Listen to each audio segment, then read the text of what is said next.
Well, good afternoon, everyone, and welcome to the Arizona Association for Economic Development's Mind the Gap Workforce Series. My name is Richard Wilkie, and I'm the Economic Development Director for the City of Casa Grande and a past president of AED. The mission of AED is to serve as Arizona's unified voice for responsible economic development through professional education, public policy, and collaboration. You do not need to be an economic developer to join AED, just a passion for a strong and vibrant Arizona economy. So I invite you to become a member of AED. If you're not, and you can reach out to Carrie and the staff, and they can provide you with any information you might need to join us.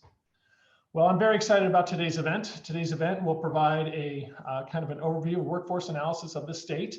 And it's the first of our new three-part series focused on workforce and the important impact role it has and plays on economic development. I want to thank Brian and his group, his subcommittee of Aaron and Steve, who took the challenge of spearheading this development of this series, and the rest of the AED Workforce Committee and the AED staff team, Carrie, Meg, Julian, and the rest, for their efforts and contributions toward making this event happen. And a special thank you to our series sponsors, Goodwill of Central and Northern Arizona and Local First Arizona Rural Development Council. We appreciate their collaboration on the series and assistance in bringing the series to you at no cost. Today, we are very fortunate to have with us Sam Briggs, who's an economist with the Office of Economic Opportunity out of the ACA, to share this information. She received her bachelor's in political science from the University of Arizona, go Cats, and her master's in public administration from ASU, which I think it probably makes it very interesting homecoming games. But anyways, at the OEO, she provides outreach support and expertise to state and local economic development partners around the state with a focus on current and short-term economic trends. Prior to joining OEO, Sam worked as a policy analyst for the Department of Economic Security and as a research assistant for the Morrison Institute of Public Policy. Sam, thank you very much for being here and with us today, and the floor is yours. Thank you for that introduction. So again, my name's Sam. I'm an economist with the Office of Economic Opportunity. And the way that I've structured this presentation today is that first, I'm going to go over the economic overview of where Arizona is at today. So things like the unemployment rate, job growth or decline. And then I'm going to go over some trends that are happening statewide and also at the national level. And then at the end, I will provide some resources for how you can keep up with some of the information that I've shown. So let me go ahead and switch over to my presentation here.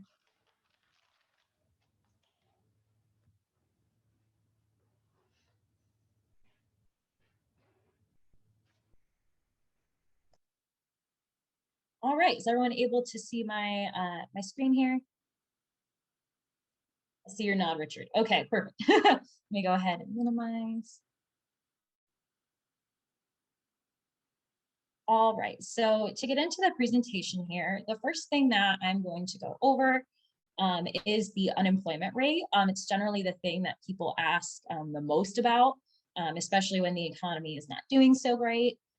The Arizona unemployment rate is currently 7.5%, which is down from 8% in November 2020. And just to note, that's actually the most recent data that we have. We get the January data later this month.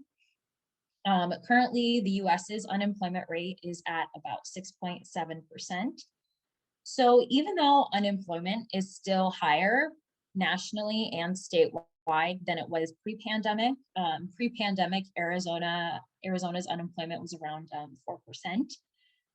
Fortunately, we have not seen those huge spikes that we saw in April, where unemployment was over 13%.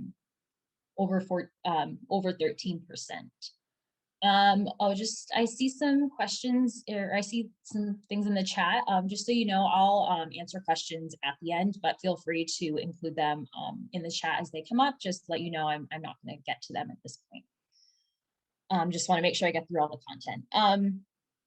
So back to what I was saying, fortunately, we haven't seen those spikes in unemployment that we've seen So the pandemic has also affected labor force growth. So the labor force means that somebody has looked for a job within the past 30 days or they are currently employed. So if somebody is like a stay-at-home parent and they're not looking for paid work, or if somebody is retired, then they are not considered to be in the labor force. So as you can see, Arizona in the blue, we generally outpace the US population growth. And a lot of that has to do with our population, which I will go more into detail on later. But during the pandemic, we have seen a huge decline in the labor force. Or at first it was a huge decline. It's since leveled back out a little bit. Currently, Arizona's labor force is 0.7% below where it was year over year. So let me break that down a little bit. So in December 2020, 0.7% fewer people are in the labor force when compared with December 2019. So we're still not back to where we were, pre-pandemic. And then similarly, the US is down 2.4% of the labor force where it was beforehand. Just so you know, this big drop here that happened in August, some of that, we're still not quite sure what happened there. It leveled right back out the next month. So we think it may have been just some blip with the methodology within BLS with how these numbers are put out there. But it leveled right back out. So that kind of speaks to that point that it might have just been a minor methodology issue. So we've also seen drops in employment. And this graph shows Arizona's total non-farm employment growth or decline from December 2005 to December 2020. And in December 2020, we're still seeing fewer jobs than we saw the year prior. So December year over year numbers are, there's 2.7% fewer jobs than there were compared with December 2019. And just to compare to the previous Great Recession, the drops that we've seen in employment during the pandemic have actually not been as severe as they were in the previous Great Recession. The largest drop that Arizona saw in 2020 was 7.5% down for unemployment, whereas in the previous Great Recession, in August 2009, the largest decline we saw was 8.2%. So obviously neither of those are great, but just to compare that it's not as severe as it was in the past. So this shows detail on total employment in Arizona. And moving on to specific industries and how they have been affected. So this table here shows each of these super sectors in the economy and how we are doing when compared with jobs we have lost pre-pandemic. And let's start blocking a little bit of that there. Jobs that we've lost pre-pandemic, the jobs we've recovered since then. So this takes a look at February to December. And to what extent each has recovered. And that's that percent recovered. So the average recovery rate for all jobs is about 69%. Some sectors are actually doing quite well in the pandemic. Trade, transportation, and utilities in particular is actually 164% recovered. So it's doing better than it was pre-pandemic. Education and health services is also doing pretty well. Other industries, not as much. Information and manufacturing, not recovering as much. Just a note on construction. There were huge losses in construction in December, which really affected the way this table is represented. Before, it wasn't seeing as large of losses.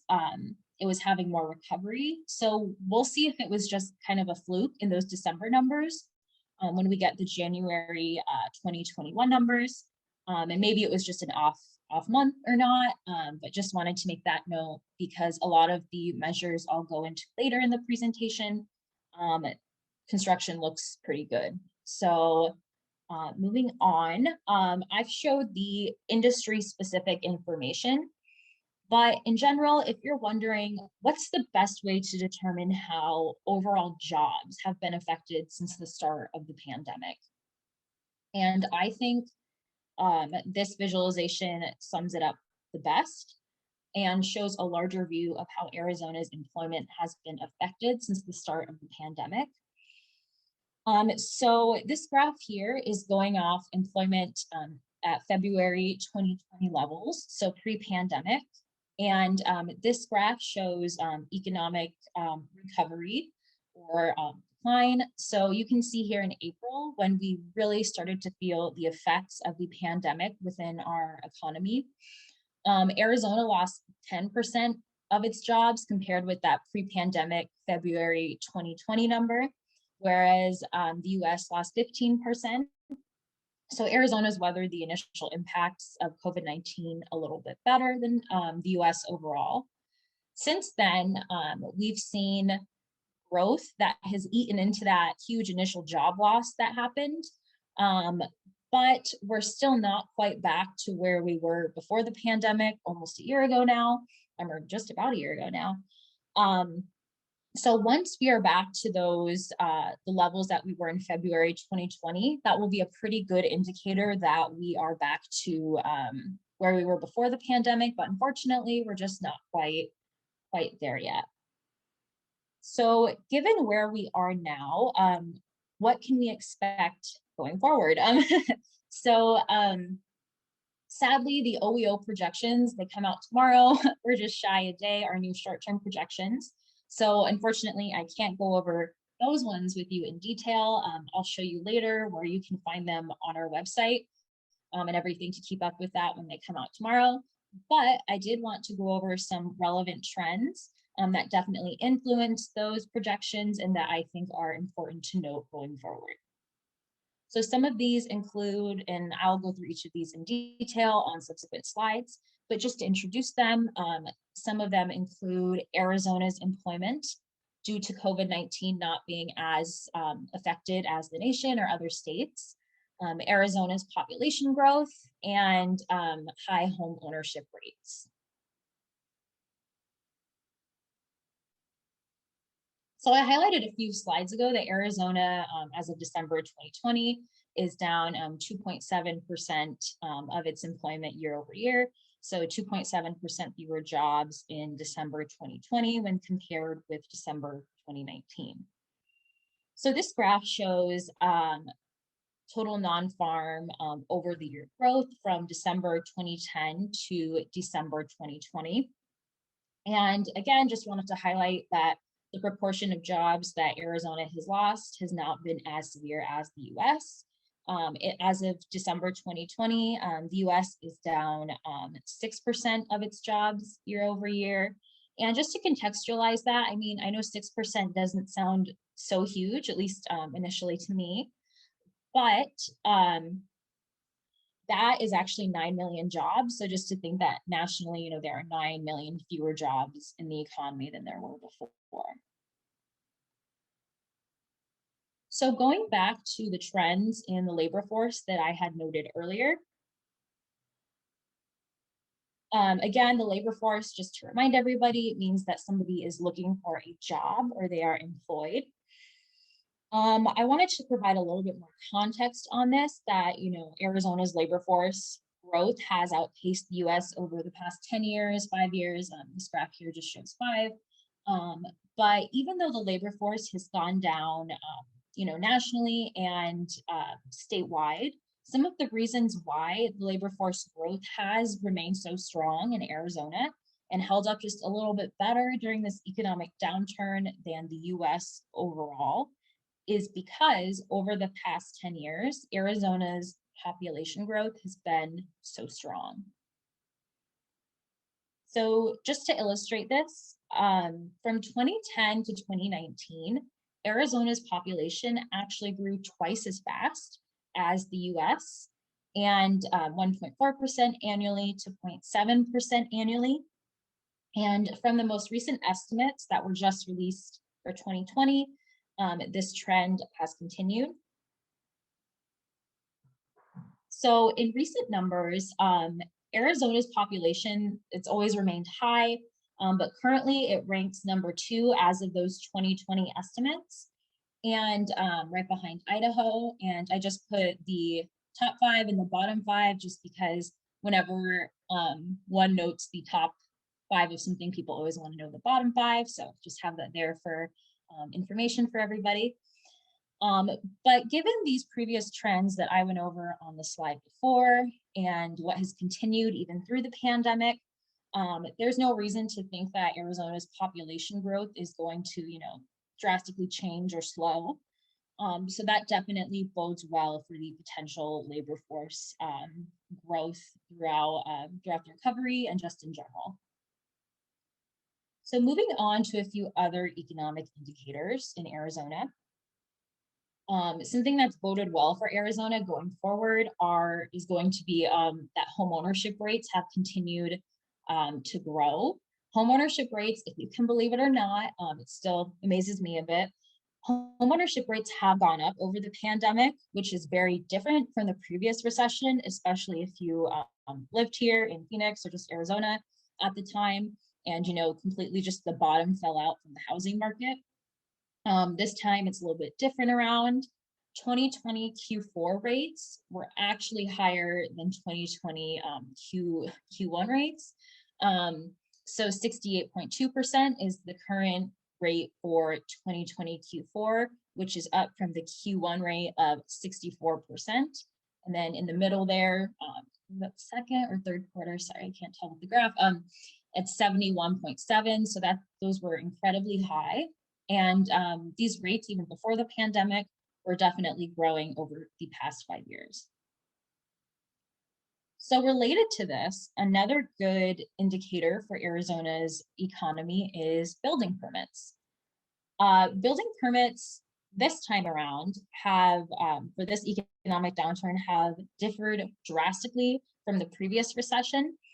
You'll see this graph shows back to 2000. You'll see 2008, 2009, just how low building permits were. But this time around, you'll see a big drop here that happened in April for building permits. That huge drop happened, and then you'll see them rebound. And then this is the December 2020 number for building permits. They've rebounded actually almost entirely and are actually at the highest rate that they've been over the past 20 years. So building permits are a pretty powerful indicator because it shows, confidence in what's to come. People need places to live, things like that. So that's a pretty strong indicator. A little different from what I've been talking about, something else that I wanted to highlight that is going to be relevant going forward are the OEO in-demand industries for Arizona. So in-demand industries are, this is like related to the WIOA definition of it. They're essentially what industries will be most important to an economy in the particular geography that economy is. So OEO determined through our own methodology, which looked at projected current historical wages and employment to determine what the top in-demand industries would be. The ones that I have listed here on the slide are the top 8 according to our methodology. 7 of these were chosen to be targeted by the Workforce Arizona Council going forward. This is at the statewide level. And these are also available for all of the local areas. And I'll show you later in the presentation how you can access those on our website. So not only do we have these for Arizona, we also have these for all of the local areas. So they're good indicators, to sum up, they're good indicators of industries that are going to be significant within Arizona. So moving on to a few national economic trends that I thought were good indicators of what's going on in the economy, even though they're not just exclusive to Arizona. And I'll go over these in a similar manner that I went over the Arizona ones. But some of the trends include, those huge declines that we've seen in employment because of COVID-19. shifts in consumer spending, which actually is a lot more interesting than it sounds. And then the Consumer Sentiment Index, I'll go over that. And then the US's population growth. So this is the US's total non-farm employment growth or decline from 2005 to December 2020. And prior to April 2020, the US experienced 115 months of consecutive growth, which you can see represented here on the graph. In April, when COVID hit, we saw an over 13% decrease in jobs, which is huge. The drop that it currently, or the decline that it's currently at in December 2020 is at 6%, which I also highlighted earlier. Arizona is at 2.7%, so Arizona is just doing a little bit better and not declining as much. So employment at the US level has differed when compared with Arizona. The population patterns also differ nationally when compared with Arizona. So I mentioned multiple times how Arizona's population growth is so high. And I think this graph here really illustrates that and how Arizona outpaces the US. US populations, I would say they've increased modestly over the past decade, especially when compared with Arizona. Within the past 4 years, the US population has continued to slow, and a lot of that has to do with falling birth rates, declining international migration. So based on these trends, this is the past decade, we see that these trends are likely to continue in terms of Arizona continuing to grow and the US having a little bit pretty moderate to slow population growth. Another national trend that I wanted to highlight is the US consumer sentiment, and that gauges consumers' outlook on short-term to long-term economic trends in personal finance. And it's a really good indicator of where consumers feel they are and how positive they feel about the economy now and their finances.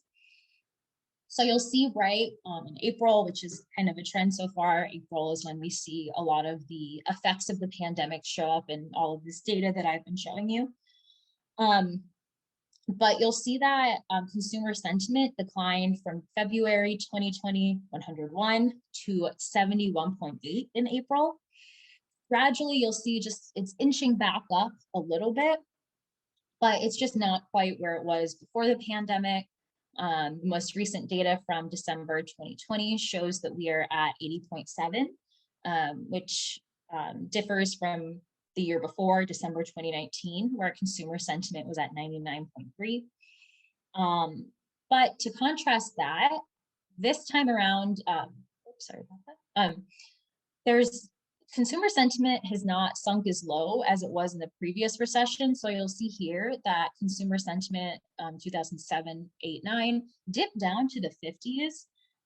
So not people have a little bit more faith in the economy than they did in the previous Great Recession. And related to this, spending patterns have also shifted over the past year. So this shows US personal consumption expenditures month-to-month change, and it shows what people are spending on goods and services in the economy. So from this, you can see how consumer spending overall has grown or declined each month. And here in April, you see an over 12% decrease in consumer spending as the pandemic hits and people pull back their spending on goods and services. You'll see this big increase here in May, and I think a lot of that had to do with lockdowns being lifted and things like that. And since then, you've seen a leveling out. So month to month, there's not as steep of a change as you saw throughout 2020 and how the pandemic influenced that. So it's leveled out a little bit. But something interesting within this data is that you can divide out and see what people are spending on goods and what people are spending on services. And since March, people have been spending a lot more on goods than services. So a lot of that, if you look at the specific categories, you can see a huge hit of that is just people aren't going out to eat, obviously, because of the pandemic, and those trends still aren't, quite back. So it'll be interesting to see if spending patterns stay that way, or if they go back to where they were, where maybe people feel a little more comfortable spending on services, going out to eat, things like that. So but just for now, people are still spending more on goods and services.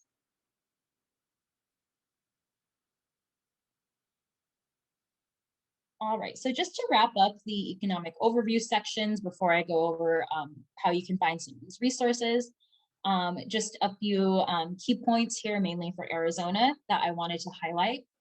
So Arizona's unemployment rate is currently at 7.5% as of December 2020. The US is at 6.7%. Even though Arizona's employment has decreased over the pandemic, the share of jobs that it's lost is less than the US overall when compared with the US. And then some really positive trends include population growth, where we're just growing, increasing building permits, and high home ownership rates. So, like I said, shifting gears, I wanted to highlight some of the resources available on our website and how you can keep up with them as our information comes out. And I believe these slides will be sent out, so don't worry about memorizing the URL or anything like that. But I went through a lot of information, and if you want to keep up with it as it's released, we release the employment information each month on our website, in addition to the unemployment information.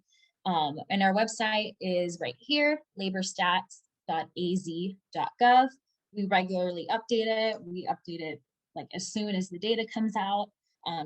So a lot of data sources in one that are up to date on our website. Here's a screenshot of our one of our data analysis tools on our website, Arizona Total Non-Farm Employment, which I showed in different formats today. That's just one of the screenshots of our analysis tools. All of our tools are done on Tableau, if you're familiar with that software, in case you're interested.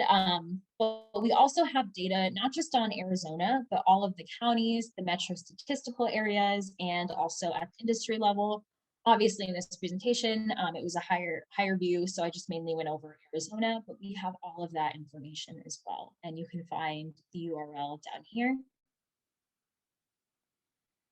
And then we also have a high level of detail for unemployment information. Here is a screenshot of one of our, it looks a little blurry, sorry about that. I tried to blow it up and make it fit the slide. It doesn't look like that on the website. But we have a high level of information for a lot of the rural areas, which I know people are often email me and ask, where is this? To my knowledge, we are probably one of the only places that has it all together in one place. So I definitely encourage you to visit our website. We have a whole unemployment page here.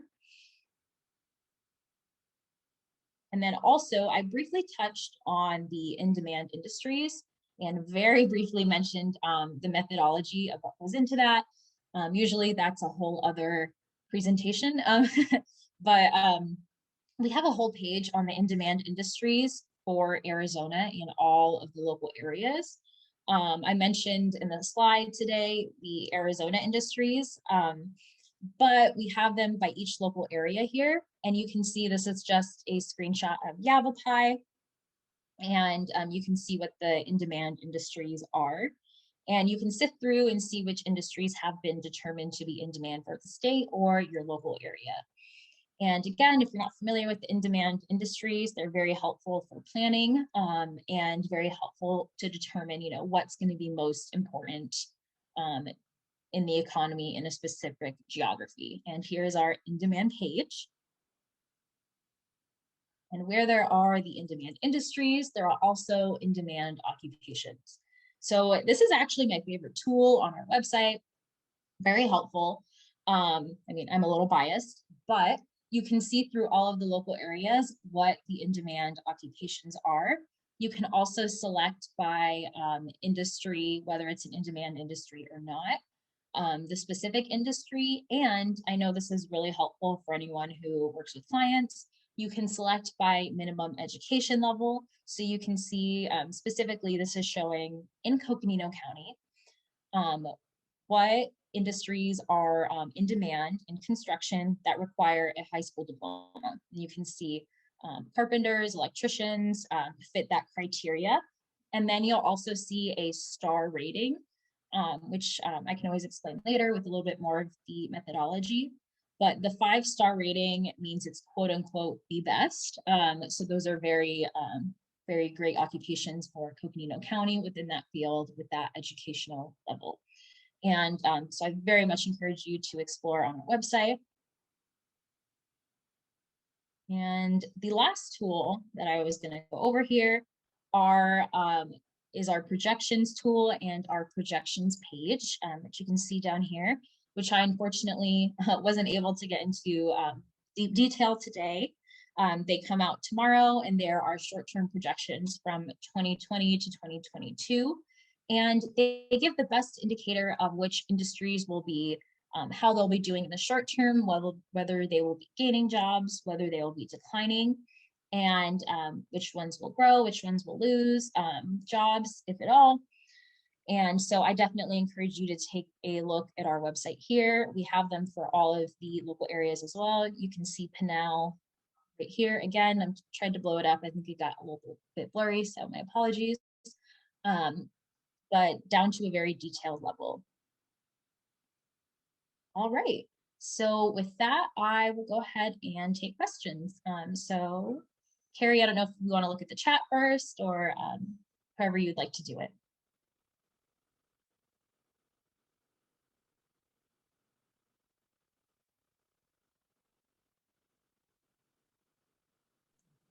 Oh, you're on mute, Richard.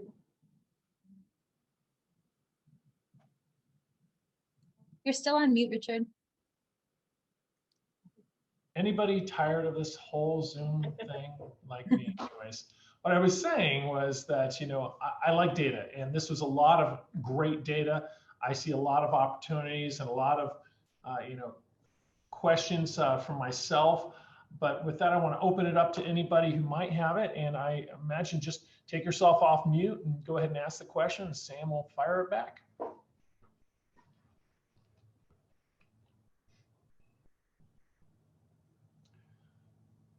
Got a question from asking, are you tracking remote workers who have recently moved to Arizona, and what's the picture?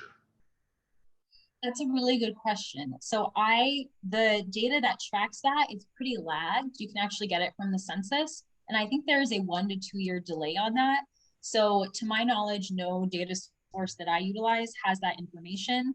But that's a really good question. So I hope that, maybe a year out, we can more accurately note that. But for now, I don't have an accurate data source that will show that on our end. Okay, thank you. Anyone else? Well, I'll throw one out there while other people are thinking of their questions. Given the diversity of the economy throughout the state, what are a few of the industries and occupations that are projected to grow fastest across the state? And I don't know if you can break that down into across rural parts of the state and the metro areas, differently. Yeah, so I would say the best thing to look at would be those in-demand industries that I'd highlighted earlier, because it factors in not just the projected growth, which is what our projections are, which are also a really good source, but it also takes a look more at the historical view. And we do have those customized for the state and for all of the local areas. So you can look for Northeastern Arizona and see what industries will be best. At the statewide level, construction is #1 for the state. And then if you want to go back and look at that slide, sorry, I just can't recall them off the top of my head, but look at all those in-demand resources that we have. And for different, did you know occupations as well? Or did you just ask for industries? Sorry. Yeah, just industry. Oh, so industries, yeah, so I would say recommend looking at oh yeah, I can put my camera back on. Sorry about that. So I would recommend just looking at those in-demand industries that we've taken a look at for construction. And then it's hard to say because with the in-demand industries, we look at them based off of a multitude of factors. So if you're looking for high growth, you can take a look and say maybe construction's high growth, but healthcare is higher wage. So there's a lot of different ways to look at it. So I don't want to quite just pinpoint it into this is for sure the best for everybody, if that makes sense. Okay, wonderful. We have another question, a couple more questions coming in here. Do you have any, I guess, data regarding seasonal workers?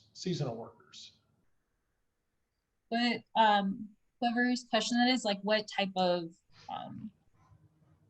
okay. So I think I know what you mean. So seasonal workers, so when I say total non-farm employment, that excludes actually a lot of farm workers who are seasonal. So that is kind of the difference there. But in terms of seasonal, say around the holidays, if somebody is, working like a retail job to make some extra money or something, there's no differentiator for that. So essentially, if they're included within our numbers, they're not differentiated as a seasonal worker or not a seasonal worker. It just depends on what you're looking for that. There's another data source than the BLS that takes a look at people who have lost their job because their seasonal job came to an end, and that's a very specific data source. So, I mean, sorry, I just went on a lot of things, but it's just depends on how you structure the question and specifically what you're looking for. But most likely, seasonal workers are not separated out. Okay. Let's see, another question. Within the growth industries outlined in the presentation, what's a breakdown of how many of those jobs need high school or bachelor's degrees, et cetera? Do you have gaps there as a state? Do we have gaps there as a state? Sorry. Yeah, so I would recommend looking at that. You can't say there's no data that exists that says we need, 500 more people to graduate from college, etc.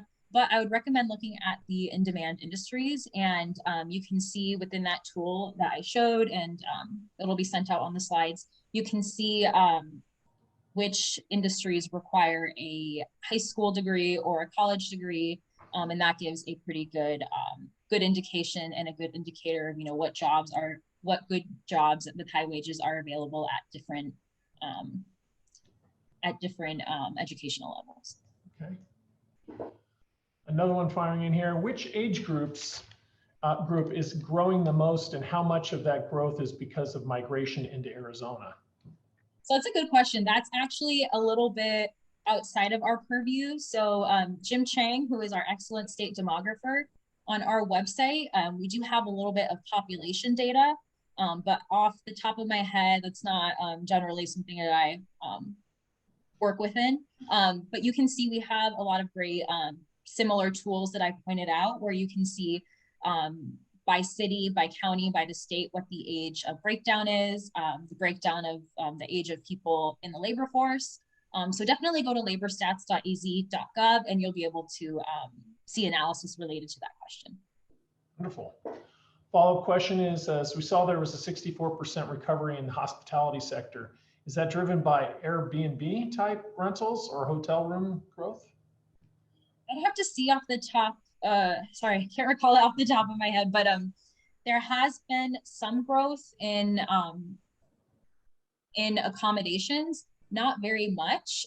Most of that growth that we've seen is actually coming back from, the restaurant sector, food and drinking places coming back. So I wouldn't say, it depends on the time frame you're looking at, but the accommodations, which would be hotels, Airbnbs, things like that, they aren't coming back at the level that they were. So I would say actually that food services and drinking places is making up most of that growth at this time. Okay, thank you. Let's see, we have another question in here. Can you share how you calculate the in-demand occupations star rating? As workforce developers, are these the occupations we should be actively focusing on developing a talent pipeline for? Yeah, so I can actually, we have a new website that we put up about a year ago, but we had the full in-demand methodology on there. And I can always send that out, or I think I should just find a new place for it on the website. But they're calculated very similarly to how I described the in-demand industries. So there, we look at projected current historical wage growth, employment growth within those times. And then there's a specific formula, a few thresholds that each industry has to meet. Like I think it's, sorry, I'm looking at my note here to make sure I get this right. So it is, each occupation has to represent at least 0.2% of an industry's total employment. And that's another threshold for in-demand. Sorry, I'm getting a little wrapped up here because it's like a multi-page document. But I can, if anyone wants to know more, I can always send it out to everybody. But based off of that, that's how they're given their designation, and the ones that rise to the top in terms of how they're ranked are given that 5-star rating down to the 1-star rating. So I hope that. Okay. Thank you. Let's see here. Anybody else have any other questions for Sam? Okay. Well, checking one last time. Carrie, Brian, am I missing any questions? I don't want to forget anybody here. All right. Let's see. One last question is, it looks like Arizona has had less of a decrease in our labor force and total employment than national numbers. What does that mean for our economic recovery prospects as we look to come out of the pandemic? I think it actually looks really good of how we haven't been as severely impacted as the US overall. Like I was saying, with our strong population growth, I think that bodes really well for the labor force continuing to do well.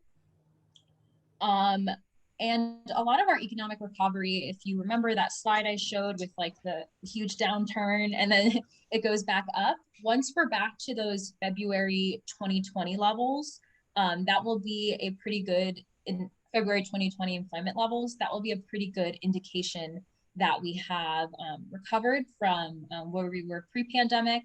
But unfortunately, we're just not there yet. And that depends on, a lot of things, like when people feel more comfortable to go out and resume their normal activities.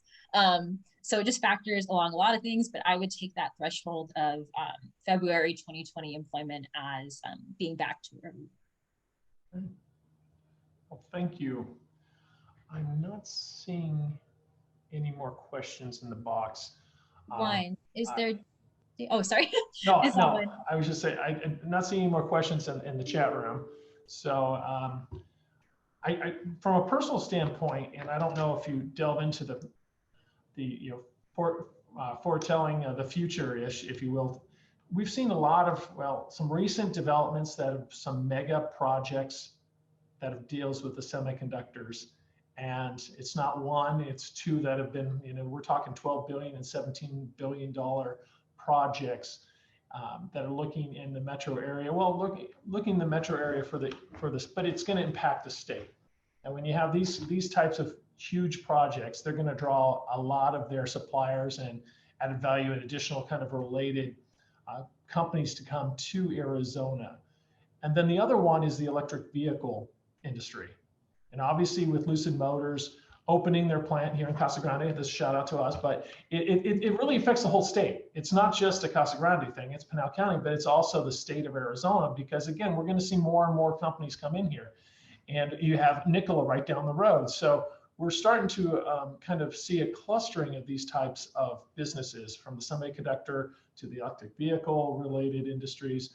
How do you think that may change what you're going to be seeing in the near future? Do you, I imagine it's going to see an uptick in growth in those opportunities, but I'd be interested in hearing from your standpoint what that might mean from, your data trends going forward. Yeah, so what you said, those industries sound mainly related to like information technology, and we have that as a top in-demand industry within the OEO rankings. So I mean, if those really get pushed and the employment level becomes much higher in those industries, it can push that information technology ranking even higher. We don't deal with the the data that we deal with. We don't deal with like just one project. So I mean, it would really have to show a huge bump in the employment level for us to be able to see it. But that data with these specific industries is confidential. But I mean, I would say look at that information sector, information technology sector, and once those bump up, then we'll see them in our numbers as well. Okay. Oh, wonderful, thank you. We have another one, and as you look at the employment landscape, are you seeing any education or training gaps? And how do we prepare people to take advantage of emerging growth industries? So in terms of the education and training gaps, I would go back to the in-demand industries, which are, you know, high wage, high growth occupations for different educational levels. We have ones that don't require a high school diploma up to ones that require a like a doctoral degree, and we specifically rank them so there is an equal distribution at all educational levels. So things that require a bachelor's degree or a PhD don't just dominate. And so I think the in-demand occupations at the statewide level, and then in your specific area would be a really great place to start to identify those specific gaps. But like I said, there's no data that's going to say this is exactly where we're missing. I mean, unless it's a specific one company saying we need X amount of people to fill X amount of positions. There's no specific just one answer. So I hope that helps you out. But yeah, I definitely would go back to the in-demand industries and occupations. Thank you. And one last question here. I know we're short on time here. Is what do you think the impact of the $15 wage would have, if any? That is a very large question. On just within my role here, it's usually just to support the workforce boards and everything. I haven't really done any analysis in relation to what I do in terms of the impact that would have. That's more of a say it can be a macro and it also can be a micro question, I guess, if you're looking at specific industries or if you're looking at overall. So I mean, it really differs. You have to delve into it. So I don't want to say, oh, sorry to Leah who asked that, but I mean, it differs from state to state, county to county. So I don't want to make an overarching statement when I haven't looked into that in relation to the work that I do. That was a slider, fastball slider for you there, right there. All right. Well, I think we're out of time here, but I do want another big thank you to our speaker, Sam Briggs, to our AAD annual sponsors, and especially to Goodwill and Central and Northern Arizona and Local First Arizona Rural Development Council for sponsoring this workforce series. And I want to thank all of you for joining us today and for all that you do to support workforce and economic development. Please remember to register for our second part of the series that will focus on workforce readiness. It will be held on March 17th at noon. We hope to see you then, and have a great day. Stay safe, stay healthy, and shop local. Thank you, everyone.